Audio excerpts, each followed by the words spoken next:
और फैसला लेने के लिए जमा हुए। पार्लियामेंट का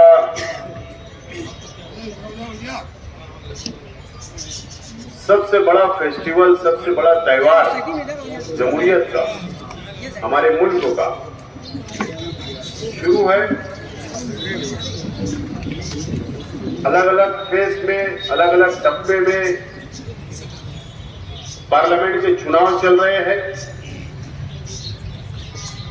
और हमारे धुलिया पार्लियामेंट हल्के के अंदर 20 मई को वोट डाले जाने वाले हैं। इलेक्शन है और हमारे देश के संविधान के अंदर ये खूबसूरती है, चाहे वो गरीब हो, चाहे वो अमीर हो, चाहे वो महिला हो, चाहे वो पुरुष हो, जेंट्स हो, जिसका वोट आता है वो उम्मीदवारी कर सकता है पार्लियामेंट में भी, असेंबली में भी और कॉर्पोरेशन में भी, ग्राम पंचायत में।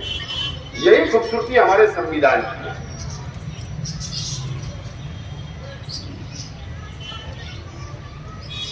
हमारा अपना हल्का, मैं खास तौर पर आज थोड़ी सी तफसील बात करना चाहता हूं और हमारे तमाम मीडिया के साथी मेरी बात को हमारे शहर की आवाम तक पहुंचाने की कोशिश करें, ये मैं अपील करता हूं।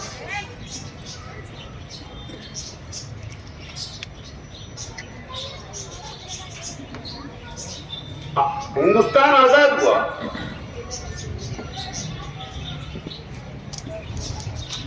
आजादी के बाद हमारा पार्लियामेंट हल्का रिजर्वेशन रहा, एसटी रहा। पहले 2 इलेक्शन जनरल रहे, याना जादव साहब और माधवराव जादव साहब। आजादी के बाद 2 जनरल खासदार इस मालेगांव हल्के से चुनकर पार्लियामेंट के अंदर गए। उसके बाद भी हल्का हमारा शहर जिधर गया, फिर वो एसटी कैटेगरी के अंदर चले गया, रिजर्वेशन चले गया, जो आदिवासी भाई चुनकर जाता रहा। कभी झांगरू मांगरू कांदोड़े और कभी हरिशंकर माले, ये 2 लोग ही चुनकर जाया करते रहे, कभी कांग्रेस से कभी जनता दल। उसके बाद हरिश्चंद्र चौहान भारतीय जनता पार्टी से एसटी सीट के ऊपर आखिरी इलेक्शन हुआ और हरिश्चंद्र चौहान चुनकर पार्लियामेंट के अंदर गए और उसके बाद डिमोनेटाइजेशन हुआ, हल्का बंदी हो गई और हमारा शहर धुलिया के अंदर जोड़ दिया गया और उसको नाम दिया गया धुलिया पार्लियामेंट हल्का। डिमोनेटाइजेशन होने के बाद प्रतापराव सोनवणे पहले खासदार बने, जो भारतीय जनता पार्टी से चुनकर मेंबर ऑफ पार्लियामेंट बने और पार्लियामेंट के अंदर जाकर बैठे। जनरल कैटेगरी कोई भी लड़ सकता है, प्रतापराव सोनवणे का। प्रतापराव सोनवणे के बाद doctor Subhash Bhamre member of parliament 2 मर्तबा बने। 10 साल से मेंबर ऑफ पार्लियामेंट है, भारतीय जनता पार्टी से चुनकर गए। जनरल कैटेगरी और इस 2024 का चुनाव चल रहा है। ये 2024 का चुनाव पूरी दुनिया के अंदर हर ममालिक नजर लगाया हुआ बैठा है कि हिंदुस्तान के अंदर आवाम क्या फैसला करती है। एक तरफ इंडिया गाड़ी है, दूसरी तरफ इंडिया गाड़ी। चुनाव चल रहे और डिमोनेटाइजेशन जो हल्का बंदी होती है, अभी हमारे एक साथी ने कहा कि 370 भाजपा की प्योर सीट लाने की कोशिश की जा रही है, लेकिन इशारा कश्मीर की तरफ, इशारा कश्मीर की तरफ।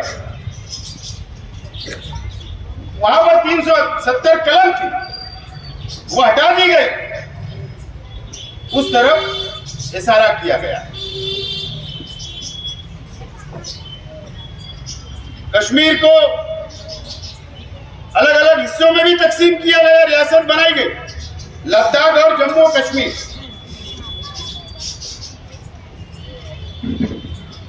मैं बोलना यह चाह रहा हूं कि ये चुनाव के बाद में 29 में शायद नए पार्लियामेंट के हलके बने, नए डिमिलिटेशन हो गए, और हो सकता है कि जिस तरीके से कश्मीर को तोड़ा गया, हो सकता है कि धुलिया और मालेगांव को भी डिमिलिटेशन के अंदर तोड़ दिया जाए। मेरा इशारा समझ लो, तोड़ दिया जाएगा, हो सकता है हमारी वोटों को बात अलग कर दिया जाएगा, और इसके लिए ये इलेक्शन हमारे लिए बहुत अहमियत का है।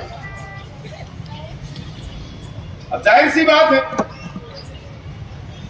अगर शेख रशीद साहब हयात होते, दुनिया में होते हमारे बीच, तो मैं जिम्मेदारी से बोलता हूं कि शेख रशीद साहब अभी उम्मीदवार होते, लेकिन अल्लाह को कुछ और मंजूर था। शेख रशीद साहब बोला करते थे कि मैं पार्लियामेंट का इलेक्शन लड़ूंगा, लेकिन आज हमारे बीच में नहीं है, और शेख रशीद साहब की बातों को ही मैं आगे बढ़ाने की कोशिश कर रहा था कि मैं भी पार्लियामेंट का इच्छुक उम्मीदवार हूं, ख्वाहिशमंद हूं। और कई लोग दलील देते हैं, हमारे मुखालिफ बोलो माफी के साथ, या कुछ स्कॉलर लोग बोलो, या अपने आप को बहुत महारत रखने की शहर में बताते हैं कि हम बहुत माहिर हैं, हमको बहुत राजकारण समझता है। ऐसे बताने वाले को भी मैं बताना चाहता हूं कि मैंने कहा ना कि हिकमत अमली से इलेक्शन होते हैं, लेकिन अलग अलग ओपिनियन पोल, अलग अलग बातें कि मुसलमान तो चुन कर ही नहीं आएगा ये हल्के से, इस तरीके की बातें करके मायूस करने का काम शहर को, मालेगांव शहर के अंदर किया जा रहा है।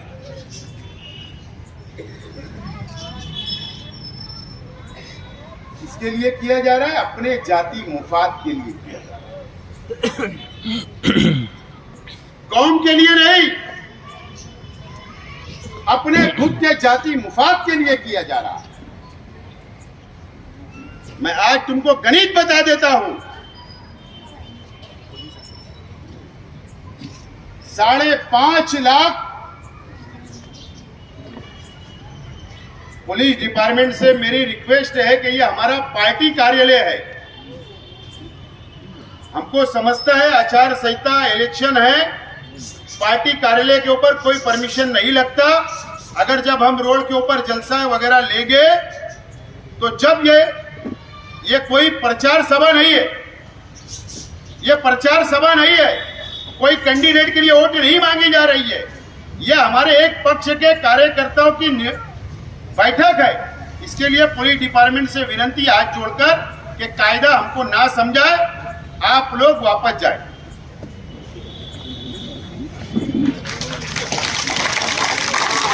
पार्टी की पक्ष की बैठक है, महाराष्ट्र के मुख्यमंत्री, उप मुख्यमंत्री रात को 2 बजे तक बैठक लेते हैं, हमको समझता है।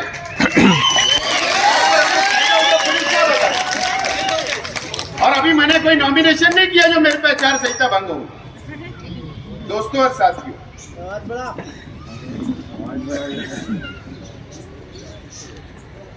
मायूस करने का काम ये शहर में किया गया।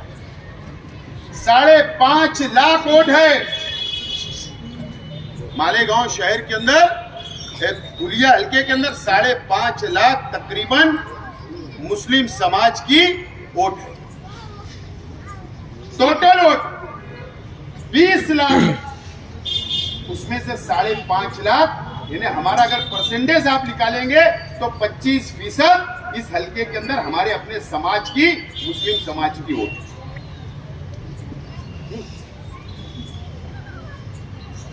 मराठा भाइयों की 7.5 लाख वोट, 2 नंबर पे हमारे।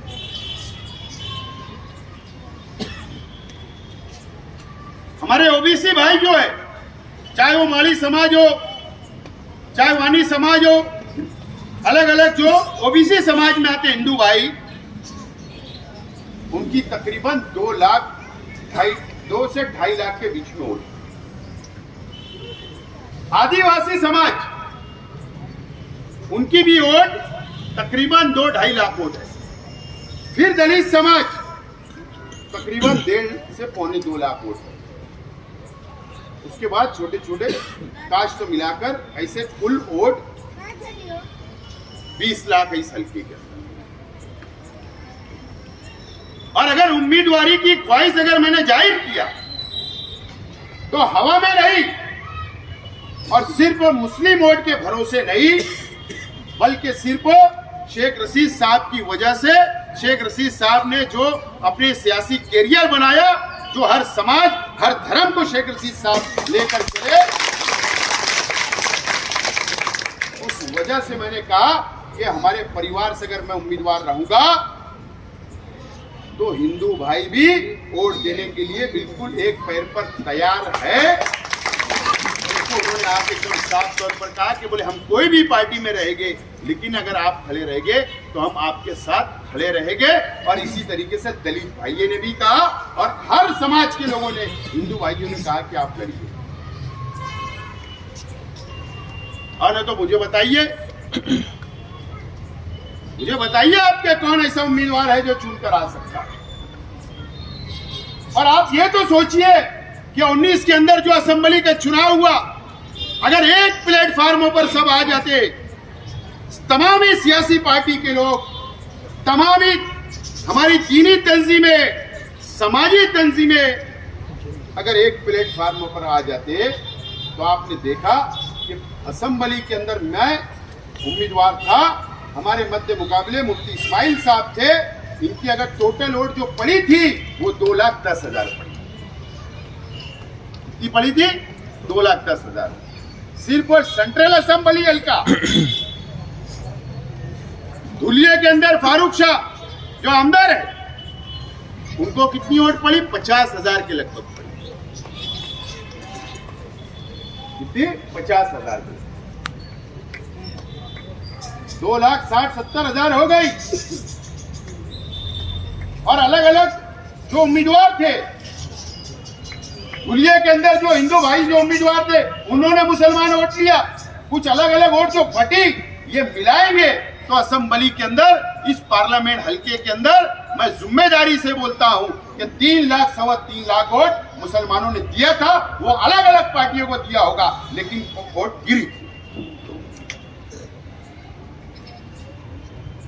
आज 5 साल गुजर गए, 5 साल के बाद आज वोट बढ़ी है, नए नौजवानों की वोट बढ़ी है। और अगर सब एक प्लेटफार्मों पर रहते और अगर ताकत से हम लोग अगर वोट गिराने की कोशिश करते तो मैं जिम्मेदारी से बोलता हूं कि 3.5 लाख वोट 5.5 में से हम गिरा सकते थे, लेकिन इस जानिब कोई सोचा ही नहीं, सिर्फ मायूस किया गया। और अगर दलित भाई वन साइड और अगर संविधान बचाने के लिए अगर हम एक जगह आते और हिंदू भाई और ओबीसी भाई, मराठा भाई अगर आते, तो मैं यकीन के साथ बोलता हूं कि खासदार शेख रशीद परिवार से इंशाल्लाह रहता था। जिम्मेदारी से बोल रहा हूं। 20 लाख वोट उम्मीदवार सिर्फ 2 ही लड़ेगी क्या? उनको ही अधिकार है। अरे अभी तो नॉमिनेशन शुरू नहीं हुआ, कल फॉर्म उठाए गए, परसों, अब कल से नॉमिनेशन होगा। कम से कम 25-50 उम्मीदवार रहेंगे। तो जरा हिम्मत की तो बात किया करो, सोच के बात किया करो। टेबल के ऊपर पेपर के अंदर न्यूज छपवा देना, व्हाट्सएप के ऊपर सिर्फ लिख देना और मुसलमानों को और कौम को मायूस करना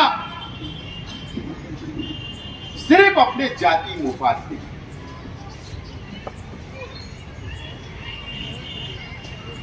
तो ठीक है, आज मैं बोलता हूं, मेरी पार्टी अगर मेरे पे कार्रवाई करेंगे तो मैं तैयार है पार्टी की कार्रवाई झेलने के लिए। सब एक प्लेटफार्मों पर आ जाओ, एक प्लेटफार्मों पर आ जाओ। देता हूं मैं तुमको टाइम, जुमा तक नॉमिनेशन का है, देता हूं मैं टाइम, करो 2 दिन, 2 दिन का टाइम देता हूं। चलो सब दीनी सब शहर के सियासी निकाम में सब लोगों ने मिलकर हम तुम्हारे साथ है, चलो मेरे को उम्मीदवार बना दो। मैं जिम्मेदारी से बोलता हूं कि हमारे परिवार के साथ जातिवाद नहीं होगा, हिंदू भाई भी मजबूती के साथ खड़ा रहेगा। 5 से 6 कारपोरेटर 2 दिन पहले धूलिया के मेरे पास आए, अलग अलग पार्टियों के थे। उन्होंने कहा कि आसिफ भाई आप इलेक्शन लड़िए, हम इंतजार कर रहे हैं इलेक्शन लड़िए। ये मैंने मेरा गणित, मेरा हिसाब बताया। बीच में मौलाना उमरान साहब, उनको भी हक है, उनको भी अधिकार है। मैंने कहा कि एक फकीर को भी अधिकार अगर उसकी वोट आती और एक अडानी को भी अधिकार है इलेक्शन लड़ने, तो मौलाना उमरान के अलग है।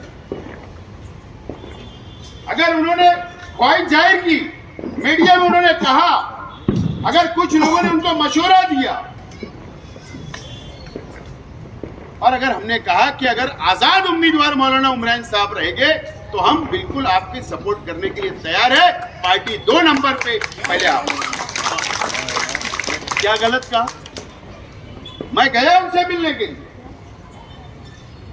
जाके मैंने उनसे बातचीत की, उन्होंने कहा मुझसे, हमारी चर्चा हुई, मैंने भी कुछ मशवरा दिया, उन्होंने भी कुछ बातें रखी। आप मौलाना उमरान साहब को क्या समझते हो? सिर्फ मालेगांव शहर के आलिम है, all India Muslim personal law board के सेक्रेटरी है, कम उम्र में। उन्होंने क्या तहरीकें चलाई? सिर्फ हम तो यही देखते कि ट्रिपल तलाक था तो मौलाना ने तहरीक चलाई, एनआरसी हुआ तो मौलाना ने तहरीक चलाई। नहीं, जब दलित भाइयों के ऊपर अत्याचार हो रहा था, मॉब लिंचिंग हो रही थी मुसलमानों के साथ, जब चर्च तोड़े जा रहे थे यही हुकूमत के वक्त, तो मौलाना ने दलित, मुस्लिम और सभी धर्म और all India Muslim personal law board के स्टेट से दलित भाइयों के साथ मिलकर वामन मिश्राम, जो बहुत बड़े दलित नेता हैं, उनके साथ एक मंच के ऊपर उन्होंने तहरीक चलाई। जाहिर सी बात है, वामन मिश्राम जो बड़े दलित नेता है, मौलाना के असर रसूख है, हो सकता है वंचित का कैंडिडेट वो विड्रॉल करवा लेते, वंचित की हिमायत दे लेते, ओबीसी नेता आते उनके लिए। उनके ऊपर तो कोई इल्जाम नहीं है हिंदू मुसलमान का, सिर्फ वो एक आलिम है, बस इतना ही है ना। क्यों हिंदू भाई वोट नहीं देते? उनके पास भी हिसाब बराबर था, अगर एक प्लेटफॉर्म पे सब आ जाते, लेकिन उनको भी डराया गया, उनको भी नर्वस किया गया। अरे इलेक्शन में 2 ही चीज होती है, या तो जीतते हैं या तो हारते हैं। हार जीत का खेल है, और अगर अल्लाह को जो मंजूर है, इज्जत और जिल्लत तो हमारा ईमान अल्लाह देता है। लेकिन उनको भी मायूस किया गया, उनको भी डराया गया, अलग अलग लोगों को भेजा गया, उनको डराने के लिए, दबाने के लिए। मैं बहुत ज्यादा तफसील में नहीं जाऊंगा, लेकिन अगर कोई नौजवान आलिम अगर खड़ा हो रहा है और वो जो है असेंबली लड़ने की थोड़ी बात कर रहे थे, अगर वो असेंबली में रहेंगे तो क्या मैं वापस हो जाऊंगा? नहीं, मैं तो असेंबली का कैंडिडेट भी हूं ना। अगर वो असेंबली की बात करते तो मैं बोलता था नहीं मौलाना, मैं तुम्हारे सामने, मेरी भी विचारधारा, मेरी भी पार्टी है, मेरी भी वोट बैंक है, मैं लड़ता था। लेकिन वो पार्लियामेंट की बात कर रहे थे तो खौफ क्यों असेंबली का था, क्यों डर था, ये भी सवाल है। अरे पार्लियामेंट में भेजते, वहां पे कौम की नुमाइंदगी करते, शरीयत में जो मुदाखलत भारतीय जनता पार्टी कर रही उसको रोकने का काम करते, आवाज उठाने का काम। तो भाई खलीफा जैसे फिक्सिंग नहीं करते, मैच फिक्सिंग, ईमानदारी से, तकवे से आंख में आंख डाल के बात करते, और इन पे ईडी की कार्रवाई भी नहीं होती क्योंकि इनके पास माल भी नहीं। लेकिन मैं बोला ना कि जाति मुफाद हावी रहा, जाति मुफाद, बिस्सी नहीं उड़ेगी। मौलाना रहते तो बिस्सी नहीं मिलती। और हमने तो बोला था ना, तन मन धन सब लगा देंगे। अब कौम के लिए अगर हम कुर्बानी देने के लिए तैयार थे तो मेरा शहर की आवाम से सवाल है कि दूसरी पार्टी के लोग क्यों कुर्बानी देने तैयार नहीं थे? ये क्यों नहीं सोचा जा रहा है कि ये क्यों अखबारात के अंदर इस पर तबसरा नहीं किया जा रहा है? क्यों घर के अंदर बैठ के जो राइटिंग में लिखते वो ये बात क्यों नहीं लिख रहे हैं? क्यों सोशल मीडिया के ऊपर इस पे तबसरा नहीं हो रहा है? तो बिस्सी का मसला है। बिस्सी अगर खत्म हो जाएगी, पिछले अमीर तरीन शख्स थे अमरीश भाई पटेल, मैं जिम्मेदारी से बोलता हूं, अमरीश भाई पटेल से जाके पूछ लेना। 2 इलेक्शन अमरीश भाई पटेल का शेख रशीद साहब की क़यादत में लड़े, कोई पार्टी फंड नहीं लिया हमने, सिर्फ जो इलेक्शन लड़ने जो अखराजात लगते जमीनी वर्करों के लिए वही लिए। और अल्लाह का करम है कि शेख रशीद साहब भी हयात थे, उन्होंने भी अपनी जेब में हाथ डाल के अपना लगाया, और उस वक्त फिनांस पार्टी के लिए भी हमने हाथ हमारे जेब से निकाला।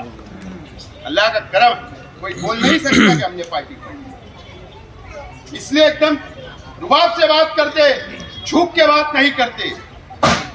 शहर के अंदर क्या कितना भी बड़ा लीडर आ जाए, कितना भी प्रेशर आ जाए,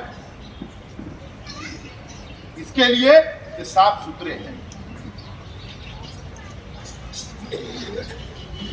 आज हमको फैसला लेना है, लेकिन अभी मीडिया के हमारे साथी है, इनकी तो तीसरी आंख रहना चाहिए, लेकिन है नहीं।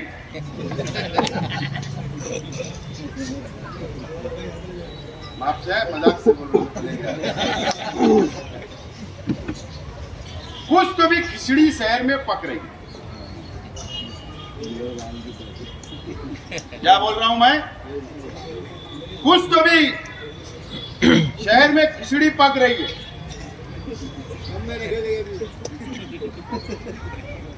2 दिन के अंदर हो सकता है जो खिचड़ी पक जाएगी, उसके बाद आपको पता चलेगा कि वो दाल खिचड़ी थी, कि वो सब्जी खिचड़ी थी, कि वो मटन खिचड़ी, पता चलेगा। कोई भी तो खिचड़ी बहरहाल जरूर पक रही है, जिम्मेदारी से बोल रहा हूं।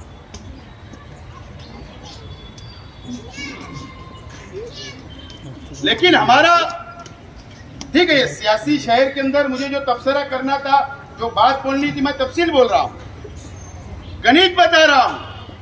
लेकिन आखिरी इलेक्शन होगा, याद रखना, धुलिया और मालेगा जो आज मिला हुआ है ना, यह आखिरी इलेक्शन होगा। और डिमिलिटेशन जब होगा तो धुलिया और मालेगा को तोड़ दिया जाएगा। ये जिम्मेदारी से बोल रहा हूं, मेरी बात को लिख कर रखना, अब चांस नहीं मिलने वाला। ठीक है, हमारे लिए तो और मैदान है, चाहे कोई भी इलेक्शन हो, हारे या जीते, हम तो मैदान में ही है। 6 महीने बाद हमारी किस्मत आजमा लेंगे, फिर मैदान में कूद जाएंगे। लेकिन आज जरूरत थी कि शहर एक जगह आता, जरूरत थी कि दीनी तंजीमें इसके अंदर पहल करती, जरूरत थी कि शहर के बाशऊर लोग इसके अंदर पहल करते और एक प्लेटफार्म आते और उसके ऊपर तबसरा करते। लेकिन मौसम और गिरना के पार तो अपन कभी सोचते ही नहीं, कभी इधर ही सोच लेते, यहीं बैठ के तबसरे हो जाते। ऐसा नहीं है, हमारा नजरिया बदलना पड़ेगा। सब फिरका परस्त होते ऐसा नहीं है। अगर सब फिरका परस्त होते तो चाहे 2014 का पार्लियामेंट का चुनाव, चाहे 2019 का पार्लियामेंट का चुनाव का अगर वोट परसेंटेज आप अगर देखोगे निकाल के पूरे मुल्क का, तो अपोजिशन के अंदर जो वोट पड़ा है वो 63% पड़ा है, 63% पड़ा है 2014 में। लेकिन वोट के बंटवारे के वजह से सत्ता में भाजपा आई और 2019 के अंदर भी ज्यादा वोट परसेंटेज अपोजिशन को पड़ा है। ये सब सेकुलर लोग हैं, संविधान को मानने वाले लोग हैं, इसके लिए आज हम यहाँ पर खड़े हुए हैं। तो नजरिया ऐसा जरूरी नहीं है कि कोई भी अगर हिंदू भाई है तो फिरका परस्त, ऐसा नहीं है। वो सेकुलरिज्म अगर आज ये देश खड़ा है, मजबूती के साथ खड़ा है, तो गंगा जमुना तहजीब के साथ खड़ा हुआ है। वो गंगा जमुना तहजीब अभी बरकरार है, इसलिए इंडिया अलायंस बना। तो सोच बदलना पड़ेगा, उसके बगैर हम सियासत नहीं कर सकते, उसके बगैर हम तरक्की नहीं कर सकते, उसके बगैर हम आगे नहीं बढ़ सकते, हम हमारी कौम का फायदा नहीं सोच सकते। बहरहाल मैं आज इस बात का ऐलान करता हूं कि जो मैं उम्मीदवारी करना चाहता था पार्लियामेंट की, मैं आज मेरी उम्मीदवारी, मेरी ख्वाहिश मैं वापस लेता हूं। मैं पार्लियामेंट की उम्मीदवारी नहीं करूंगा। लेकिन अगर शहर के तमाम ही सियासी पार्टी के लोग, शहर की दीनी तंजीमें अगर चाहती है कि शेख आसिफ उम्मीदवारी करे, तो 2 दिन पीर और मंगल तक मैं इंतजार करूंगा। और अगर वो बोलेंगे तो फिर आप शहर के अवाम एक साथ एक प्लेटफार्म पे आए, इंशाअल्लाह ये भाजपा को टक्कर देने की ताकत हमारे शहर के अंदर है, हमारे ताल्लुके के अंदर है, हिंदू मुस्लिम एकता के अंदर है। ये बात का आज मैं ऐलान करूं। लेकिन अभी वापस उम्मीदवारी मांगा, अब इंडिया अलायंस की हमारी उम्मीदवार है। आज हम इंडिया अलायंस में हूं, अगर मैं बंडखोरी करता तो मुझे हकाला जाता, निकाला जाता, कार्रवाई होती। अभी तो हूं ना, लेकिन आज मैं उम्मीदवारी मांगा दे रहा हूं। लेकिन हमारी ये पार्टी मीटिंग के अंदर मुझे हक है कि हमारी इंडिया अलायंस की उम्मीदवार जो आज है, वह मुसलमानों को ये ना समझे कि हमारी मजबूरी है। अगर हमारे मंच शेयर नहीं होंगे या इलेक्शन खड़ा नहीं होगा, जो भी है, समाजवादी है, कांग्रेस है, राष्ट्रवादी है, आप पार्टी है, कम्युनिस्ट पार्टी है, जो भी पार्टी है अलायंस में, कब इलेक्शन उठेगा, कब खड़ा होगा, ये मीडिया भी पूछ रही, आवाम भी पूछ रही। ऐसा नहीं है। आज तो हमने शुरुआत की। अभी तायरा मैडम साहिबा ने बताया कि 7 तारीख को, पहले तो 3 तारीख को गांधीनगर के अंदर जलसा है। 3 आने वाले जुमा को गांधीनगर में राष्ट्रवादी कांग्रेस पार्टी, शरद पवार गठ का, हमारी पार्टी का वहां पर जलसा है। हमने शुरुआत कर दी। अब कोई आए ना आए, कुछ बोले ना बोले, हमको संविधान बचाना है। हमारी तैयारी शुरू होगी। 7 तारीख को डायमंड लॉन्च में महिलाओं का, लेडीज का मेला हुआ है। मैं तमाम ही हमारे जिम्मेदार, एक्स कारपोरेटर, साबिक कारपोरेटर, जिम्मेदार सबसे बोलूंगा कि महिला विंग आप तक पहुंच रही है। अपनी हार्ड लेडीज वर्करों को भेजो ताकि उनको ट्रेनिंग दी जा सके। 12 बजे डायमंड लॉन्च आगरा रोड पर। उसके बाद 10 तारीख को, 10 मई को शिकारी चौक सर्वे नंबर 57 में जलसा होगा हमारा। उसके बाद 17 तारीख को, 17 मई हो सकता प्रचार का लास्ट दिन रहे, मुशायरा चौक पर जलसा होगा, हमने परमिशन मांगा। 3 जलसा और फिर अलग रिक्शा अलग घूमेंगी, कॉर्नर मीटिंग अलग होगी, वो तमाम ही चीजें आपको वक्त वक्त पे बताई जाएगी। हमने शुरुआत कर दी, लेकिन मैं रिक्वेस्ट करूंगा इस मंच से इंडिया गाड़ी की एक घटक पक्ष होने के लिए, साथ में हम साथ हैं इसके लिए। मैं अध्यक्ष हूँ शहर का इसके लिए, हमारी कैंडिडेट से कि आइए, मैंने पार्लियामेंट्री बोर्ड बनाया, हम ये तैयारी में, आपने यादी नहीं भेजा लेकिन हमने यादी लाया, उम्मीदवार की यादी नहीं आई, हमने हमारे शहर की यादी हमने मंगवा ली, उसका 3 सेट बनाने दे दिया, हम हमारे वर्करों को, हमारे जिम्मेदारों को दे के स्टडी पे लगा देंगे, वक्त तो बहुत कम है। लेकिन आइए चर्चा करिए, कैसे भाजपा पर आ सकते, कैसे वोट परसेंटेज बढ़ेगा, कैसे टीम वर्क खड़े होगा, कैसे सभाएं होंगी, कैसे रैली निकलेंगी, कैसे प्रचार होगा। हम भी सलाह मशवरा करने के लिए तैयार है, लेकिन अगर उसके बावजूद भी हमारी उम्मीदवार इंडिया अलायंस की जो आज है, अगर वो बोलेंगे नहीं आपको ऐसी वोट देना है, तो हम हमारे वर्करों को बुलाएंगे, बोलेंगे भैया और शहर की आवाम को वोट दे दो, मजबूर लोग हैं, दे देंगे। बहरहाल रिक्वेस्ट करता हूं कि हम यह वाद नहीं चाहते, हम इख्तिलाफ नहीं चाहते, हम आपको एक अदना इस देश का शहरी होने के नाते, भाजपा के खिलाफ होने के नाते हम सलाह दे रहे हैं। यही मेरा आज उनको मशवरा रहेगा। लेकिन अब अगर चर्चाएं होगी, नॉमिनेशन होगा, उसके बाद कौन कौन मैदान में आता, फिर आप 3 तारीख को बाकी की बातें मैं वहां पर खुलकर बोलूंगा, फिर उसके बाद वोट मांगूंगा। आज मैं वोट नहीं मांग रहा हूं किसी उम्मीदवार के लिए, क्या बोल रहा हूं, आज नहीं वोट मांग रहा हूं, क्योंकि कानूनी प्रोसीजर चल रहा है, उम्मीदवार कौन है, सारी चीजें तकसीम, कौन सी निशानी है, मेरे को निशानी भी नहीं मालूम है उम्मीदवारों की, तो वोट मांगूंगा। लेकिन 3 तारीख के जलसे से बहुत बहुत शुक्रिया, आपने अच्छे मशवरे से नवाजा, मीडिया ने साथ दिया, मीटिंगें हुई, दौरे हुए, रिपोर्ट आई, अच्छी रिपोर्ट आई, उसके बावजूद भी आज जो मायूसी शहर के अंदर कुछ लोगों ने बनाई थी, उसके लिए और घटना बचाने के लिए, भाजपा को हराने के लिए मैं मेरी उम्मीदवारी मांग लेता हूँ, इस बात का ऐलान करता हूँ और तमाम ही लोगों से अपील करता हूँ कि 3 तारीख का जलसे के अंदर इतनी बड़ी तादाद, हजारों की तादाद में आइए सबको लेकर, ताकि भाजपा को समझ जाइए कि उनके उल्टी गिनती शुरू हो गई, ये बताने के लिए हम आना है। बहुत बहुत शुक्रिया।